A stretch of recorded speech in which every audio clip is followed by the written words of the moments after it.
Atos capítulo 13, versículos do 1 até o 3, que nos diz assim a palavra de Deus: Na igreja que estava em Antioquia, havia alguns profetas e doutores, a saber, Barnabé e Simeão, chamado Níger, e Lúcio, Cirineu, Manaém, que fora criado por Herodes, o tetrarca, e Saulo.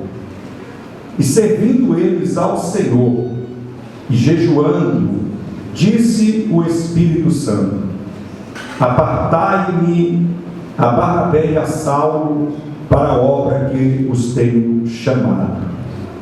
Então, jejuando e orando, e pondo sobre eles as mãos, os despediram. Amém. Louvado seja Deus. Meus irmãos, a história desta igreja, e esse texto especificamente, certamente que todos nós o conhecemos o texto, conhecemos a história desta igreja, que se tornou um modelo de missões, especialmente das igrejas gentílicas, pois ela passa a tornar-se a capital das missões gentílicas.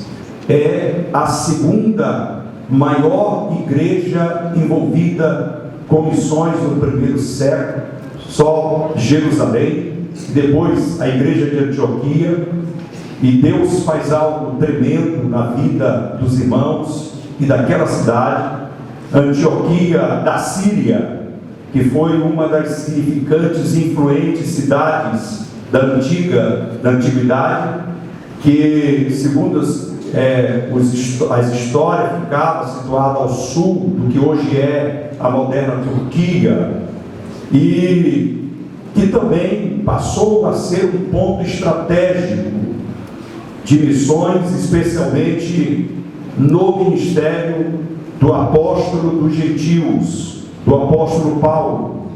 A cidade era uma grande cidade já naqueles dias, e que também abrigava pessoas, gentes de todas as etnias, ou de várias etnias, de vários povos, se agrupavam em Antioquia por ser muito estratégica aquela cidade.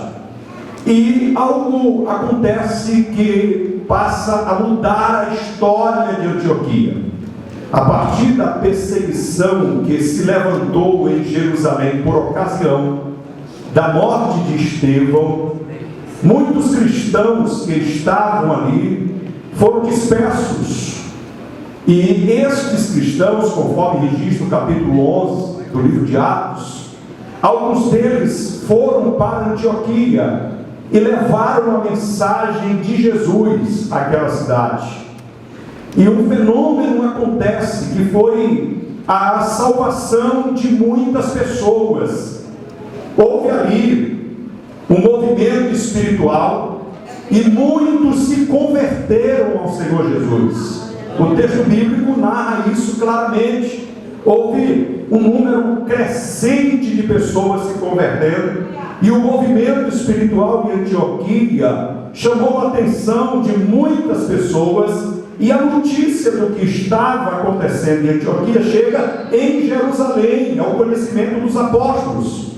E então os apóstolos enviaram para lá Barnabé, para tomar pé de como estava a situação em Antioquia, ver o que estava acontecendo. E a Bíblia diz que Barnabé, ao chegar em Antioquia, ele ficou feliz pelo que estava acontecendo em Antioquia. Um número grande de salvos, e ele ficou empolgado. Ele fortalece a fé dos irmãos, ele anima os irmãos e diz aos irmãos: permanecer firme no Senhor, não deixe o Senhor. E deixou os irmãos fortalecidos com esta palavra, e vai em busca de Saulo de Tarso, para que Saulo viesse cooperar com ele naquele grande empreendimento do reino em Antioquia. E a Bíblia vai registrar agora no capítulo 13 que naquela igreja em Antioquia havia, diz o texto, havia ali doutores, profetas, e o escritor sagrado ele vai fazer a relação de alguns deles. É certo de que nem todos estão relacionados aqui. Havia muitas outras pessoas ali vocacionadas nos dons, quem sabe ministeriais, espirituais, mas o autor sagrado, o escritor sagrado, registra aqui nomes de alguns destes irmãos. A igreja em Antioquia, portanto, era uma igreja servida por homens de Deus que tinham vocação ministerial e também eram usados por Deus nos dons espirituais, de modo que aquela igreja estava crescendo, mas estava crescendo também fervorosa. Louvado seja o nome do Senhor. E eu lendo toda essa história, inclusive foi narrada na nossa lição da Escola Bíblica Dominical em um dos trimestres passado, que falou muito da história de Antioquia e fortaleceu muitos irmãos em todo o Brasil que tiveram acesso. Nós lendo essa história, nós conseguimos nos inspirar com aquela igreja e começamos a nos ver do mesmo modo, ou pelo menos tentando nos aproximar daquilo que aquela igreja fazia em matéria de missões. A história da igreja em Antioquia é uma história inspiradora para qualquer igreja que deseja fazer a obra de missões. Dessa forma, analisando, vendo desse modo, irmão, podemos afirmar categoricamente que a igreja de Antioquia foi uma igreja missionária, e pelo seu exemplo podemos também tê-la como uma igreja modelo para os nossos dias, pois algumas lições nós extraímos da história da igreja de Antioquia, do seu modo de servir a Deus, como Deus, pelo seu Espírito Santo, agia no meio da igreja em Antioquia. Enquanto eu lia, estudava esse texto sagrado, eu entendi perfeitamente que a Igreja Assembleia de Deus em São Luís,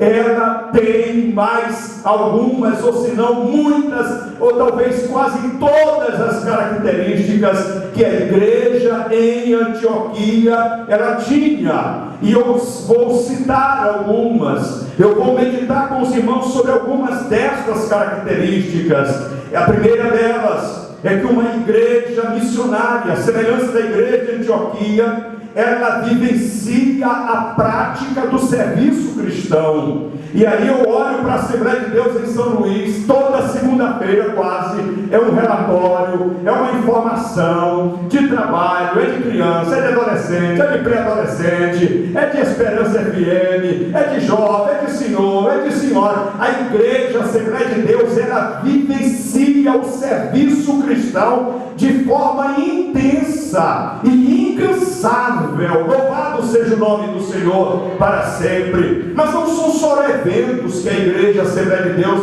ela vivencia. A Assembleia de Deus em São Luís, ela a semelhança e ao modelo da igreja de Antioquia, que era uma igreja que vivenciava a prática do serviço cristão. E uma igreja que vivencia a prática do serviço cristão, ela torna-se uma igreja missionária. É impossível uma igreja que vivencia a prática do serviço cristão, ela não ser movida pelo fervor missionário, porque a igreja que vivencia a prática do serviço cristão, ela é influenciada pelo Espírito Santo de Deus. E porque o Espírito Santo de Deus, ele influencia a igreja é movida pelo desejo de fazer a obra missionária. Glória ao nome do Senhor. E a prática do serviço cristão, que apesar de que algumas igrejas já não existem mais, em em algumas congregações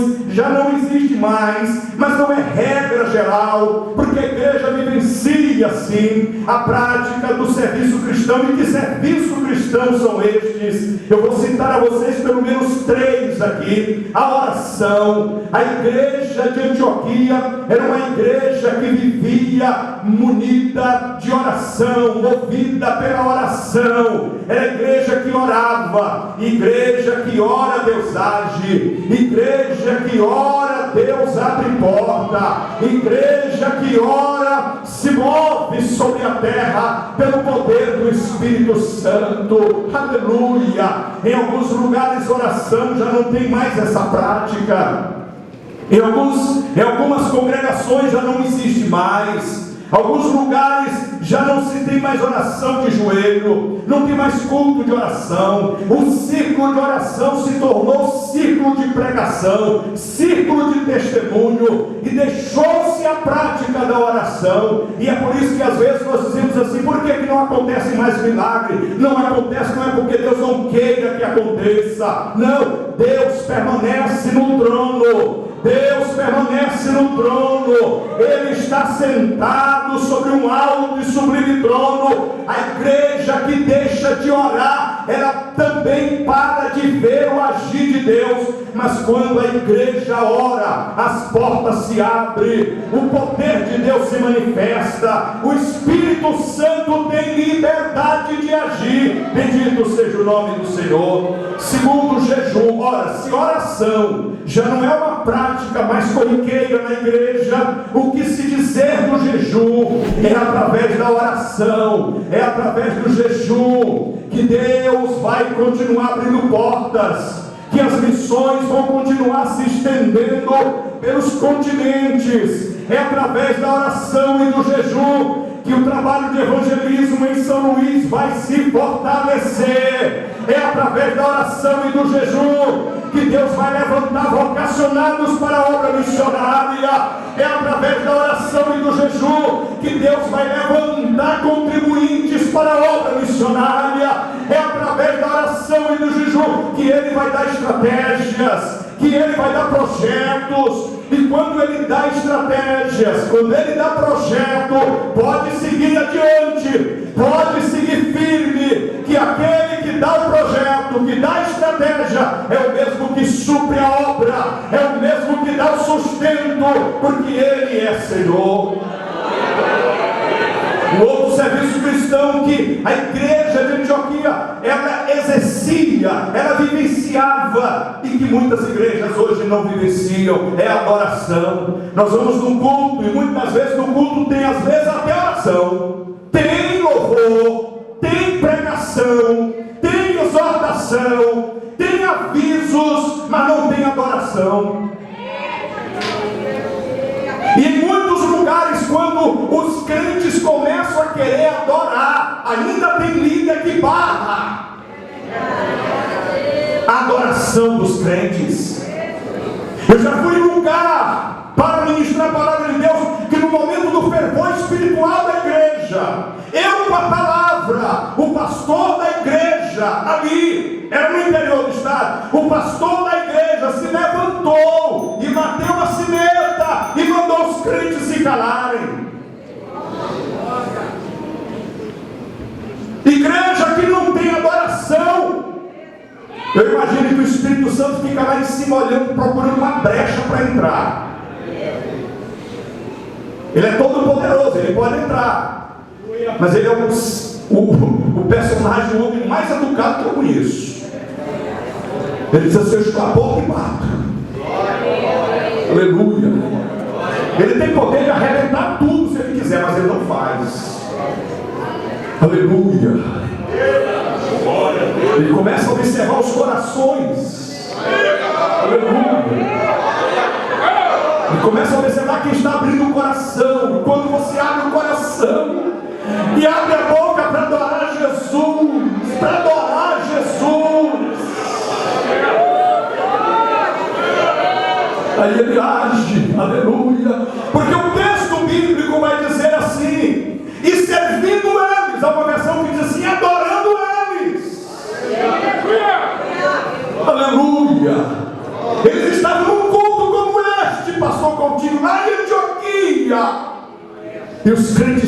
adorando a Jesus. Oh, aleluia. Imagino que alguns levantavam a mão para adorar, outros sacudiam a mão adorando, outros estavam de joelho, outros estavam em pé. E aí a Bíblia diz assim: o Espírito Santo disse. Aleluia. O Espírito Santo não age aonde os corações estão fechados. Aleluia. Nós precisamos ver os nossos cultos sendo, irmão, ouvido pelo Espírito Santo, sem mecanismo de pregador, pastor Israel. Pregadores que não têm compromisso de ler a Bíblia, de orar, de buscar a Deus, e chegam aqui e começam a querer incentivar os crentes. Levanta a mão, bate no teu irmão. Não, quem faz isso é a palavra, ao entrar no coração, movido pela palavra.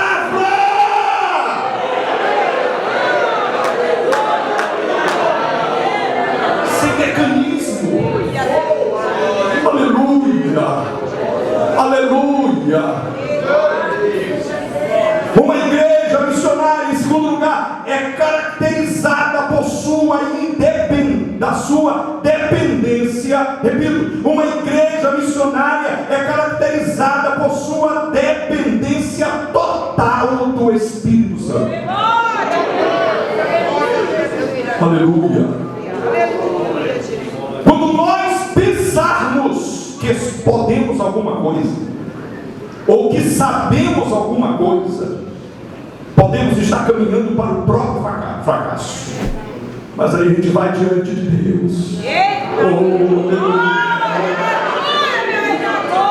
Aleluia, aleluia. E o Deus das missões, aleluia, Ele vai primeiramente trazendo conforto ao nosso coração, Ele vai trazendo alento à nossa alma. É como se Ele estivesse dizendo, com a sua ação em nós, com o seu mover em nós, Ele estivesse dizendo assim: meu filho, tu não está só não, eu estou contigo, eu estou aqui do teu lado, vai dar certo. É assim, missionário Razamé, vai dar certo, e as portas se abrem. Dependência de Deus. A igreja Assembleia de Deus em São Luís, acredito que seja a igreja do estado mais pobre do Nordeste, do Norte e Nordeste, talvez da Federação. Aqui na capital, nós não somos o maior estado, a maior cidade, não. Tem muitas igrejas no Norte e no Nordeste que são potência, mas não resistiram à pandemia e trouxeram de volta muito dos seus missionários. Mas a Ilhabese não trouxe um missionário do campo. Aleluia. Nenhum deles ficaram um dia sem receber o seu sustento. Foi a provisão de Deus, foi a mão de Deus, porque a Ilhabese depende de Deus. Aleluia. Aleluia. É por isso que o salmista diz assim, eleva os meus olhos para os montes, de onde me virá o socorro. Aleluia, aleluia. O meu socorro não vem dos montes, o meu socorro não vem das cavernas, o meu socorro vem do Senhor que fez os céus e a terra.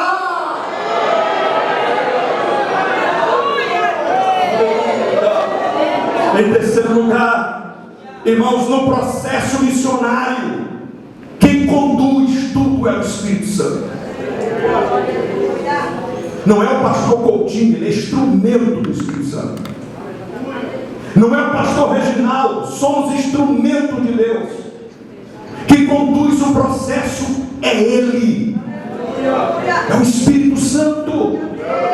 Nesta igreja, Assembleia de Deus em São Luís, quem conduz o processo é o Espírito Santo.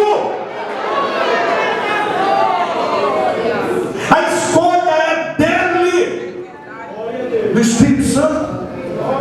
É Ele e Ele quem nos escolhe. Ele não escolhe como escolhe o homem, porque a régua de Deus é diferente da nossa. Pastor Félix, a régua de Deus é diferente da nossa. Os critérios de Deus são diferentes dos homens. Aleluia. Glória a Deus. Porque Ele não vê como vê o homem. Na avaliação de Deus, na avaliação dos homens, muitos de nós não estaríamos aqui no altar. Muitos de nós.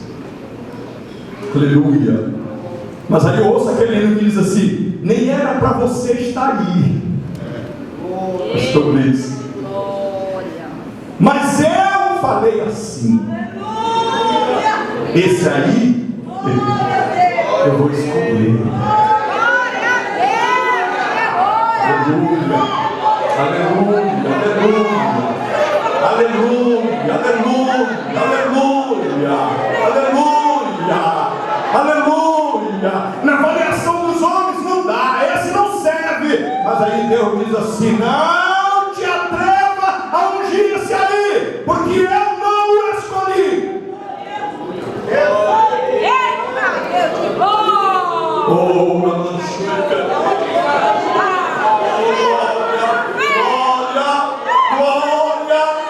na avaliação dos homens, Davi não seria rei de Israel. Na avaliação dos homens, Paulo não seria o maior apóstolo dos gentios. Mas Deus é diferente. Aleluia. Porque Deus pouco está se importando com o teu diploma, com o teu anel no dedo, com as tuas muitas formações. Isso tudo é bom, ajudará no ministério, mas isso não incomoda a Deus, não atrai a Deus. Aleluia, meu rei da glória. Eita, Deus de glória. Em quarto lugar, uma igreja missionária, ela é sensível à voz do Espírito Santo. Aleluia. Eles oraram, o Espírito Santo falou. Coisa linda, irmãos. O Espírito Santo disse: apartai-me a Barnabé e a Saulo para a obra que eu os tenho chamado. Uma igreja missionária ouve a voz do Espírito Santo. O Espírito Santo diz nesta noite: quem tem ouvidos para ouvir, ouça, ouça, ouça. Você não veio aqui para se apresentar pela tua área, não. Você veio aqui ouvir a voz do Espírito Santo. Você veio aqui para ser revestido de poder. Você veio aqui para adorar Jesus. Aleluia, aleluia, glória a Deus. Mas uma igreja missionária ouve mesmo, é a voz do Espírito Santo. Tem muita gente querendo meter bedelho nas coisas da igreja, nas determinações de Deus para a igreja. Tem muita gente querendo meter a sua cunhazinha onde não deve. Não faça isso. O Espírito Santo ainda tem a preeminência, ele tem autoridade, ele se move na igreja.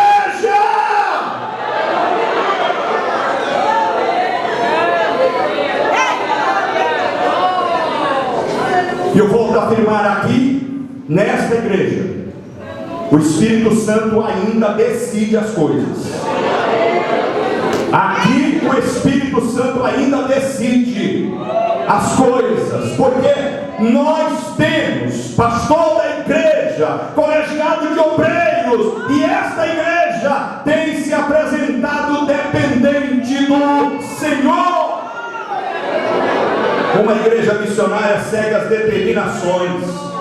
Diz a Bíblia: servindo eles ao Senhor e jejuando, disse o Espírito Santo: apartai-me a Barnabé e a Saulo para a obra que eu os tenho chamado. Então, jejuando e orando e pondo sobre eles as mãos, despediram, e assim estes, enviados pelo Espírito Santo, desceram a Seleucia e dali navegaram para Chipre. No contexto missionário em geral, irmãos, tem gente enviando de todas as formas.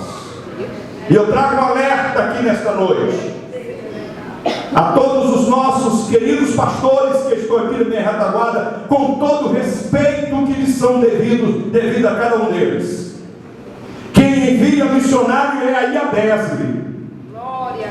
sobre a bênção do pastor da igreja. É um perigo o pastor de área estar enviando missionário sem a bênção do pastor da igreja. O modelo de Antioquia era Liderança impondo as mãos. Aleluia! É seguindo o rito do Espírito Santo. É o Espírito Santo dizendo como é o processo. Eita, Deus de glória, confirmação de Deus, aleluia. E às vezes são enviados sem nenhuma responsabilidade institucional. Eu sei que esta palavra pode não soar muito bem no ouvido de algumas pessoas, mas eu estou aqui nesta noite como servo do Deus Altíssimo, pastor auxiliar nesta igreja, e como estando ocupando a pasta de missões para dar este alerta. Irmãos, o mundo é mau, o diabo é perverso, e nós precisamos andar na linha, precisamos andar de forma correta, porque o inimigo odeia missões, e a matéria de missões, ela mexe com o inferno de tal forma. E eu encerro nesta noite no modelo de Atos 13, em que envolve a igreja em Antioquia. O Espírito Santo exigia exclusividade. Glória a Deus! Quando você lê esse versículo aqui, que diz assim: disse o Espírito Santo, apartai-me a Paulo, a Barnabé e a Saulo. Se você ler na tradução, linguagem de hoje, está escrito assim: apartai para mim. Aleluia. Para mim. Aí eu vou lá para Marcos capítulo 3. Jesus subiu ao monte, chamou para si. Aleluia. Antes de eu ser missionário, eu preciso primeiro estar com Jesus.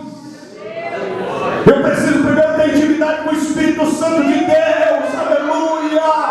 Quem não tem a proximidade com o Espírito Santo de Deus não serve para ser missionário. Quem quer ser missionário tem que ter tempo com Jesus. Antes de ir, antes de obedecer a ordem imperativa de Jesus, é preciso eu investir tempo aos pés de Jesus, na presença do Senhor. Porque tem muita gente que quer ser enviado, mas não tem vida com Deus. Quer fazer missões, mas não ora. Quer fazer missões, mas não busca o batismo com o Espírito Santo. Quer fazer missões, mas não se envolve com os trabalhos de evangelismo da igreja. Todo mês tem um. E quem quer ser missionário tem que se envolver, porque é o Espírito Santo que escolhe, mas é a igreja que aparta. E a igreja precisa ver. Quando o Espírito Santo dizer apartai, aí você sabe, é realmente o Espírito Santo, porque esse camarada trabalha, ele é envolvido, mas não se envolve em nada de missões e evangelismo da igreja. Ele não contribui com missões, ele não ora por missões. Eita Deus! Encerro dizendo: missões não é para dar notoriedade a quem quer que seja. Missões é entrega, é doação, e sempre com satisfação no rosto. Aleluia. Tem gente que sempre vê missões como forma de tirar vantagens, mas missões é um ato de obediência à ordem imperativa do Senhor Jesus. Aleluia, aleluia. Quem recebe esta palavra, levanta a sua mão para o céu e dê um brado de glória ao nome do Senhor Jesus. Que Deus abençoe a Eliadese. Que Deus abençoe o nosso pastor presidente, a diretoria da igreja e todo o colegiado de obreiros, para que esta igreja continue marchando firme e avante, fazendo missões. Muito obrigado.